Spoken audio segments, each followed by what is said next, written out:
Thunderbolts is the 36th movie in the MCU and the last one in Phase 5. The phase isn't over yet, there's still Ironheart in June coming out this year, but as far as the cinematic section of things go, this is it. And in this movie, you follow a group of characters who you've seen in movies and shows before, and they've sort of been rejected by the rest of the world. They all carry on doing what they have to do, but essentially they're being brought together now to take on a threat that could have world-ending capabilities, and they have to find out how to deal with this, all while dealing with a lot of inner demons that are within them, as well as conflicts that have arisen along the way. And if you've seen stuff with these characters leading up to this moment, you have some notion as to what those, moments of trauma might be. Now we got a colorful cast of characters here. We've got Yelena, played by Florence Pugh once again. We've got Bucky Barnes, played by Sebastian Stan. John Walker, played by Wyatt Russell. Ghost, played by john-kamen. Taskmaster, played by Olga Kurylenko. And of course, the Red Guardian, played by David Harbour. These characters are the ones who are going to come together to take on whatever has to be done. They also have some common links in between them, especially when it comes to Valentina Desfontaine, played by Julia Louis-Dreyfus, who you have seen every now and then in movies and TV shows, but here she gets a lot more to do as she clearly shares a connection with these characters. And what I really like about the movie is that how it approaches these characters is really emotionally affecting, especially when it comes to dealing with all the things that have happened to them. If you recall any of the origin stories for these characters, they've all been through a lot, and that's something that the movie really hones in on, especially when it comes to finding a purpose. Where exactly are they going? What happens now? Because they've sort of hit a dead end when it comes to things. This starts off pretty early with Yelena, who is carrying out a mission, and she's doing all of it very seamlessly. She knows exactly what to do. But she's also not feeling fulfilled anymore, because it doesn't seem like she's really gaining anything here, and the more time goes by, the more she just loses, and she wants a change in certain things. And so when she's faced with the opportunity that there could be something better on the horizon, she takes that opportunity. And that applies to every character. When it comes to John Walker, he's been rejected by society because he messed up being Captain America. And so, of course, he was ostracized by everybody as a result of it. And so he's a character who's suffering with his own demons. When it comes to the Red Guardian, he's an ex-Soviet super soldier who's trying to relive his glory days but failing miserably at it. And where do you even start with Bucky? Am I right? I mean, this guy's story goes beyond certain things. And the fact that the movie brings them together, it makes perfect sense. And how it manages to tell the story with them is also incredibly effective. And what it leads to is a movie that is extremely poignant, one that focuses on its characters more than anything else and really gives you a lot of depth into who they are and why they are the way that they are, while also trying to just look for some kind of way to get a second shot at things. And when they're facing off a villain like the Void, which I don't think is a spoiler, it's in the trailers, suddenly that aspect of dealing with their demons becomes much more apparent, because this is a character who can tap into that aspect of them, really see into their weaker moments in life. And when that happens, you get some really haunting stuff with them, some really emotionally powerful stuff with them. It's important to note that all of these characters are dealing with really, really awful things that have happened with them, some real mental health issues that are plaguing them as things are going on.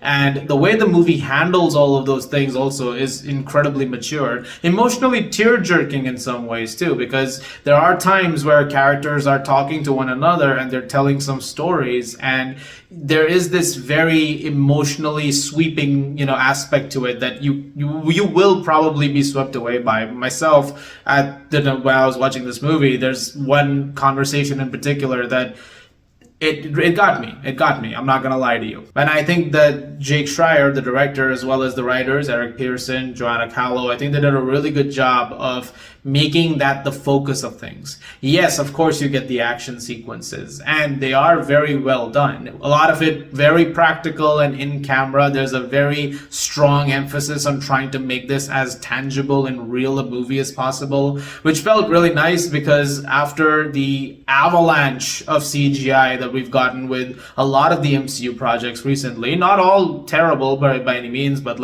you want something real, there came a point where it was like, I know that background's not real. you want to feel, touch something. And the fact that this movie has a lot of that is really, really nice. It feels so basic to say that, like this is the bare bones that you can do. But the fact that they're doing that more, I just really appreciate the craft. And all of these are backed up with a really great score by Son Lux. They did the score for Everything Everywhere All at Once, and they did a fantastic job with that, and they've done a fantastic job over here too. Some really emotionally powerful music.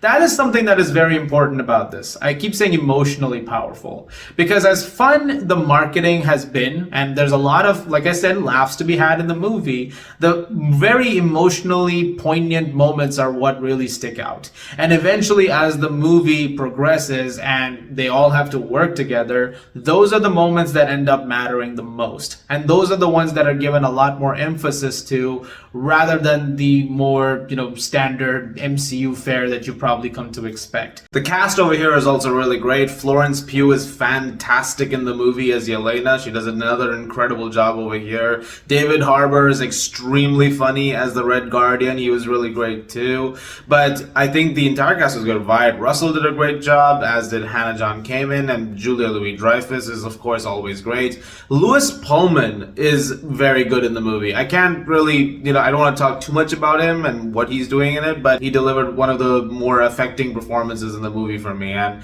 I really like what he was doing over here. This is one of the few times where saying the words, "this is unlike anything that they've done before," actually holds, that holds a lot of weight. Because there isn't really a movie like Thunderbolts that they've done before.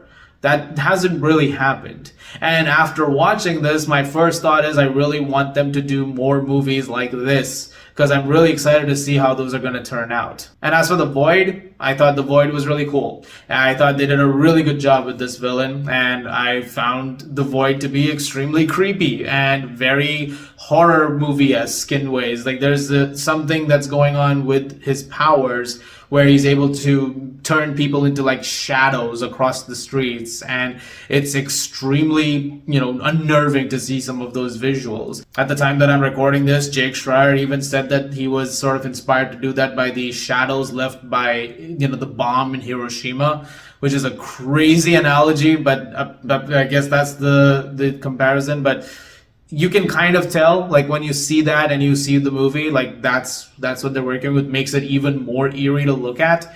And they did a great job over there. I thought they nailed that. As for issues with the movie, I don't really have many. I got some minor gripes here and there. There's stuff going on with Valentina on the side, which involves, just her position of power and that potentially being threatened. And that's a big part of the plot as well.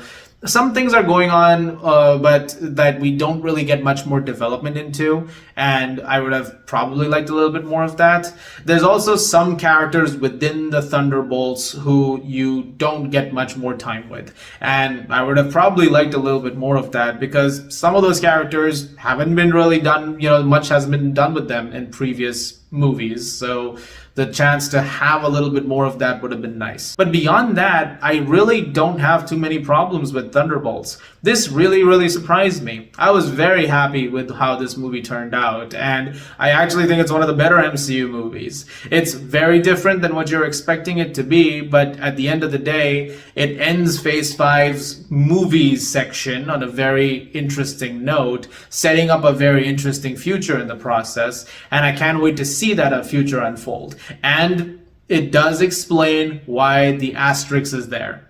You will get the answer to that question, as well as a few other things. For many years, I've been wondering who bought Avengers Tower. Now you know who bought Avengers Tower. So that answers that. And I'm going to give Thunderbolts a 9 out of 10. I genuinely love this. I really did. I know things have been a little topsy-turvy lately when it comes to the MCU, especially Phase 5 with the movies. Quantumania wasn't great, Guardians 3 was great, Marvels wasn't great, Deadpool and Wolverine was pretty great, but Captain America Brave New World wasn't great. This is great.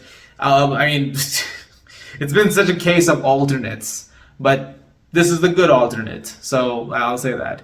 Guys, thank you very much for watching. I hope you guys check out Thunderbolts this weekend. Let me know what you guys think of it in the comments down below. As always, if you like this, please do subscribe, and I'll see you guys at the movies.